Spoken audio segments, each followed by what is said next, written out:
Everything passed. So at this point, I'm waiting for my move-in date. That was it. That's all I was waiting for, was my move-in date. Now, my friend experience was slightly different. I want to say about a week after turning in our applications and shifting emails and stuff back and forth between the apartment complex and the housing authorities, she had a couple situations where she was a little stagnant, or she caused her to be stagnant. um, she had a situation where she kind of needed like some other things to be moved around before she could fully go forward with her application process. But seeing as though she was trying to move before me, she was trying to move to the unit that was available June 28th. She wanted to be out by like July 1st. She actually wanted to be out by like June 30th. So um she was a little bit more persistent, I guess, is kind of what I'm getting at. She was a little bit more persistent with keeping in contact with the apartment complex. I'm not gonna lie, I think this persistency or consistency, I'm not really sure how to say it. I think this kind of discouraged them in a way, because I didn't get this first inkling until she called me. And she said, hey, she said, I spoke to the guy that we've both been speaking to about our application process. And she said, he told me that she had to pay equivalent to 1 month's rent in order to move in. What made the difference? I don't know. But what I am going to say about that is I've experienced that as well. And so what I told my friend was, well, I think because whatever your credit score was or whatever your credit report said, this is one of the requirements. And the only reason why I was kind of not sure about that, but at least knowledgeable or aware of that, is because I that happened to me before. Like I told you guys earlier in the video, the more inquiries that you have on your credit score, the more your score drop, causing you to be less qualified. And so I don't know what her credit score is. She didn't tell me, and I didn't assume that she had a low credit score because she was aware of the fact that they were going to be doing a credit check as well. But what I assumed was, well, maybe there was some things on your credit report where they felt it was necessary to ask for the equivalent of 1 month's rent. I'm going to tell you guys how much the 1 month's rent is in this area that I looked in, because I'm not even going to lie. Even when I seen that my housing covered this much, I was a little surprised myself. But just trying to work with the options that I have, not really dwelling on it too much. But the rental amount for the unit that I was looking at was, I want to say 3,400. It was about 3,400, between 3,400 and 3,500. And the payment standard that my housing is willing to cover for this area, this city that I chose to live in, they cover up to 3,900. Now, also keep in mind the dollar amount is also in if all utilities were included. If all utilities were included, this is the max they're willing to pay. That's all that means. So if no utilities included, and the less amount of utilities included, the less housing pays off of that maximum amount of what they would pay if all utilities were included. For every apartment complex is different. Some you only have to pay lights, and then the community pays everything else. Some you have to pay lights and gas, and then the apartment community pay trash and this and that. And I'm pretty sure a lot of people already know this, but I say this because for each bill that you're responsible for, your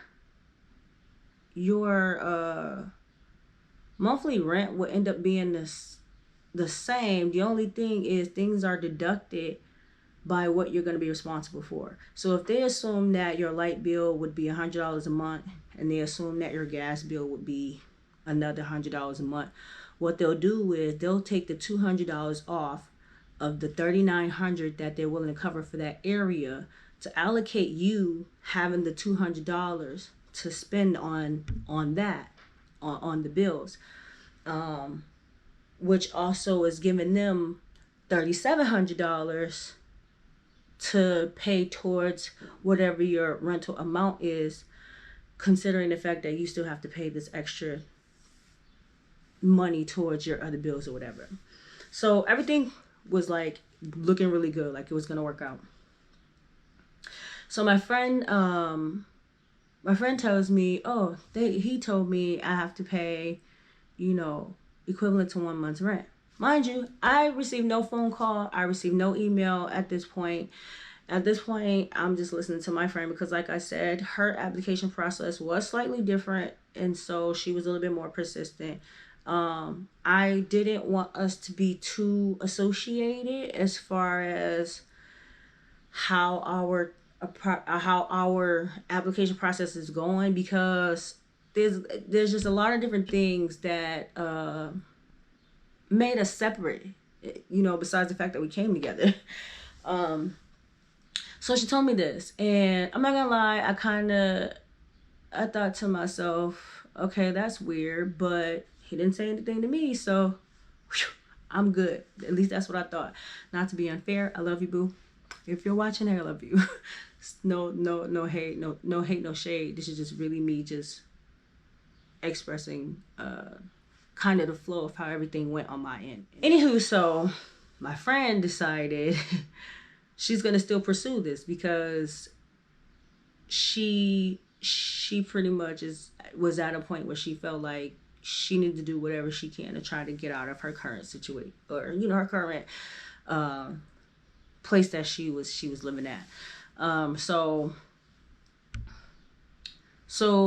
there's also a couple other programs here that helps with the other move-in costs, outside of what housing pay for first and last.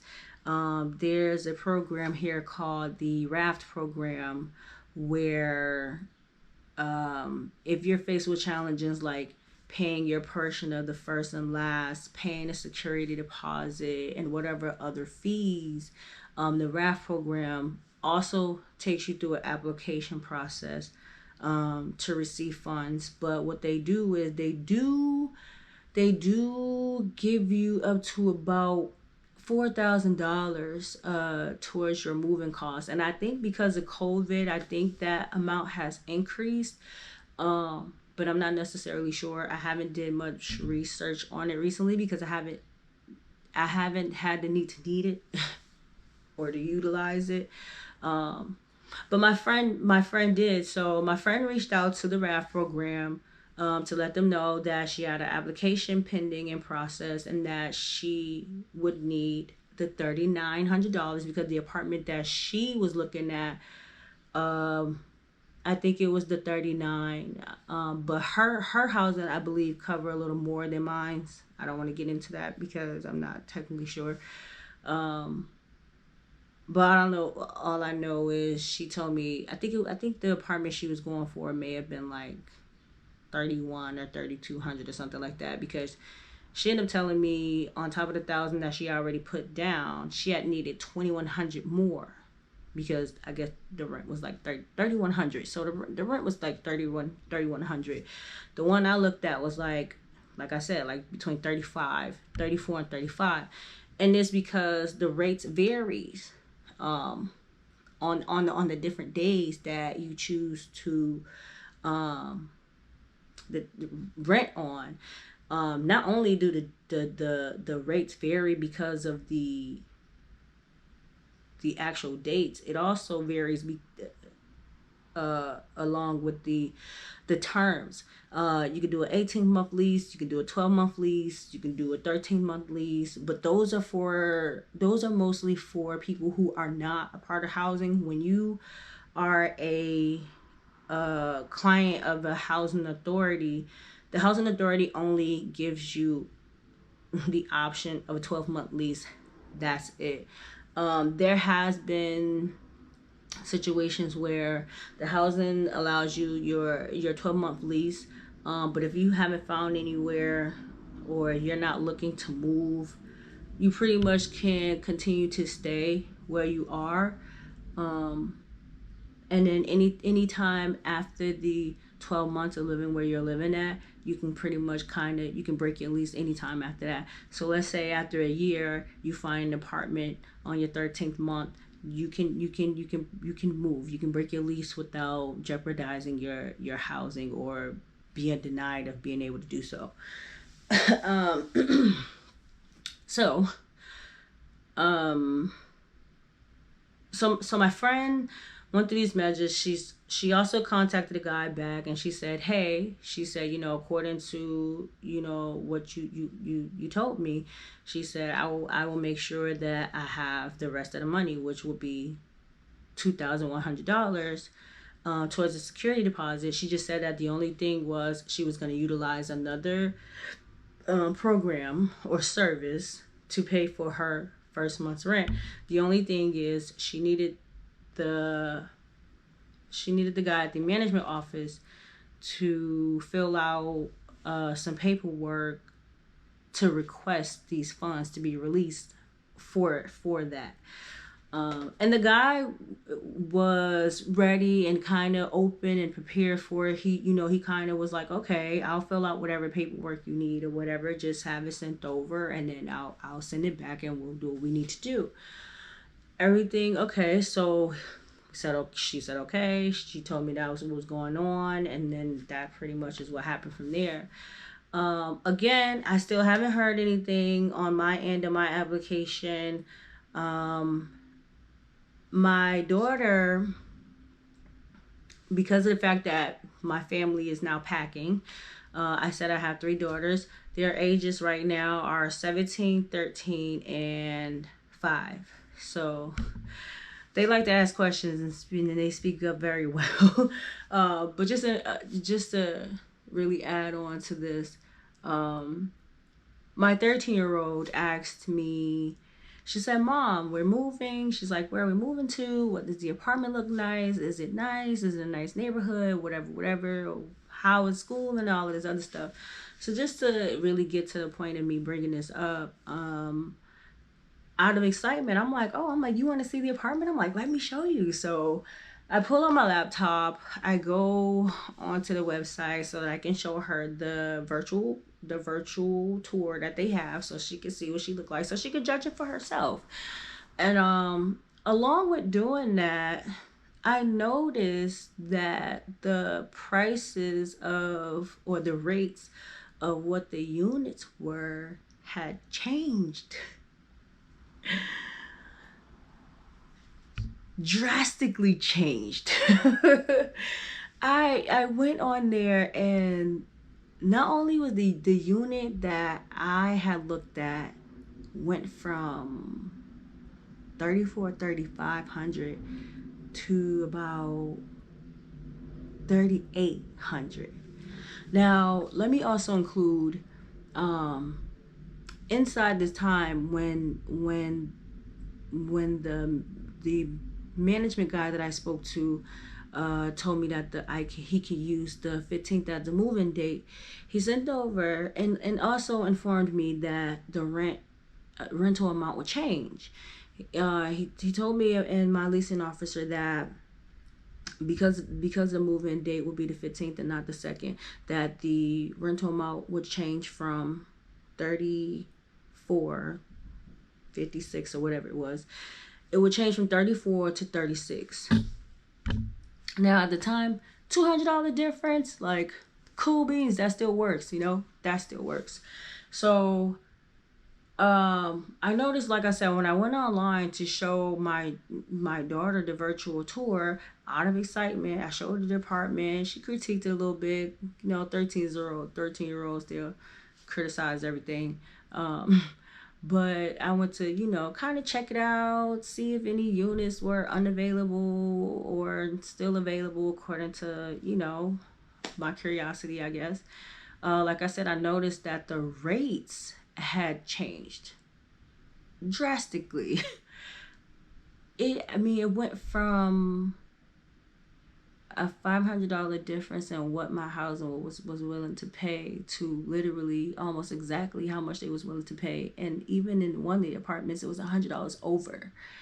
I thought that was strange. Okay. All right, all right, all right. I had run out of juice on my last camera, so I had to get another camera so I could resume. Like I said, I thought the rental amount and the increase in the rental amount, I found that strange. Another reason being is because I'm a researcher, I'm a writer. I go to school for broadcast media technology, and part of some of the courses that I have to take in order to complete my major is journalism. So I've picked up a few skills on how to like really research to find things that I want. Anywho, so uh prior to this is and associating or according to or in connection with, can't even think of the right words right now, but in connection with this, on the website they had a calendar presented, and it shows you how the rates change for each day. So for instance, I'm gonna stick with the one that I was going for me, because that's what I was most interested in. It was showing how with the 12-month lease and with the move-in date being July 2nd, like I said, the rental amount was 3,400. But then it also had the calendar that showed you like for the same apartment, and it had one for each apartment. Like if you click the link, you go into the apartment, you see the move-in date, and then for every day after the move-in date, it showed you what the other prices were. And the prices wasn't too far off. They wasn't too far off. Okay, so like I'm saying, for instance, it had the July 2nd day was 3,400. The July 3rd day was like 3,000 50 300 3,450. And then the July 4 or July 5th date was like, it was like 3,600 or 3,700 or whatever. And I don't know the exact dates all the way up to the 15th, but that I just wanted to give you a visual of how I was aware that the rates do change. But after showing it to my daughter, the rates had changed so much that it left a question mark for me. So my friend, in the process of trying to get her information for the RAF program, she's called RAF. RAF said that, they need him to fill out the paperwork and pass it back. However that process worked, I can explain a little bit more about that probably a little later. I just want to get this story out. It's so long, but it's so much, and it has so many details that I really feel like helps build the case that I'm actually working on right now, which is another reason why I decided to create this video. I created this video because I do feel like at the end of the day, I feel like I'm dealing with a form of discrimination that I want to challenge. I want to challenge it.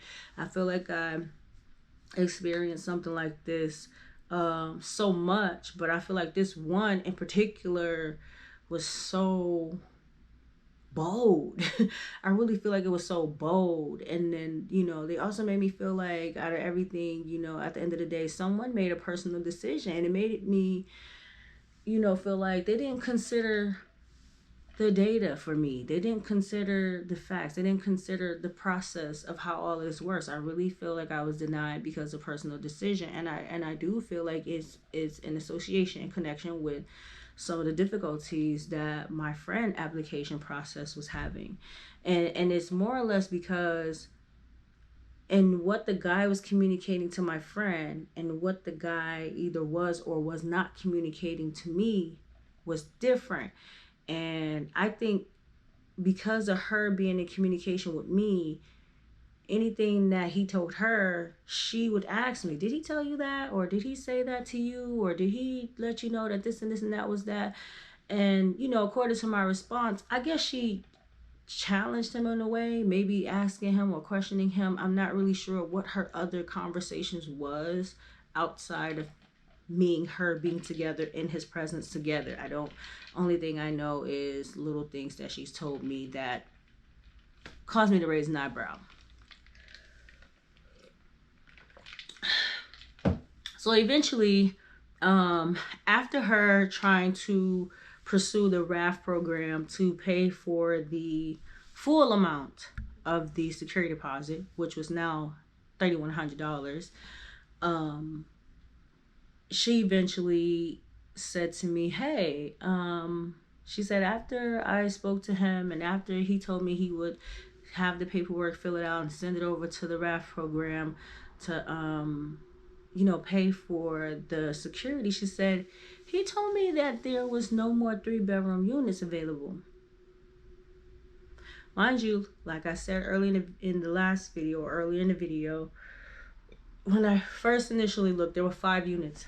Five units available. But within this time of her trying to get her paperwork straight, he told her there were no more 3 bedrooms. And so she mentioned this to me, and she asked me, she said, did he tell you that? She said, did he tell you that there's no more 3 bedrooms available? I said no. I said I haven't spoke to him. I said I'm still in the process of packing. I said he and my leasing officer have been in communication with each other. They sent emails back and forth. I said, he didn't tell me that, pretty much at this point. So there was one thing that this guy at the management office for this apartment community had asked me for, that my housing doesn't usually disclose until after the inspection is done. Now, the only thing about the inspection process is the inspection process when it comes to housing is also sometimes challenging, because it's not like you can call today and then make an inspection appointment for tomorrow. You have to give these people time, because there's so many people on housing assistance that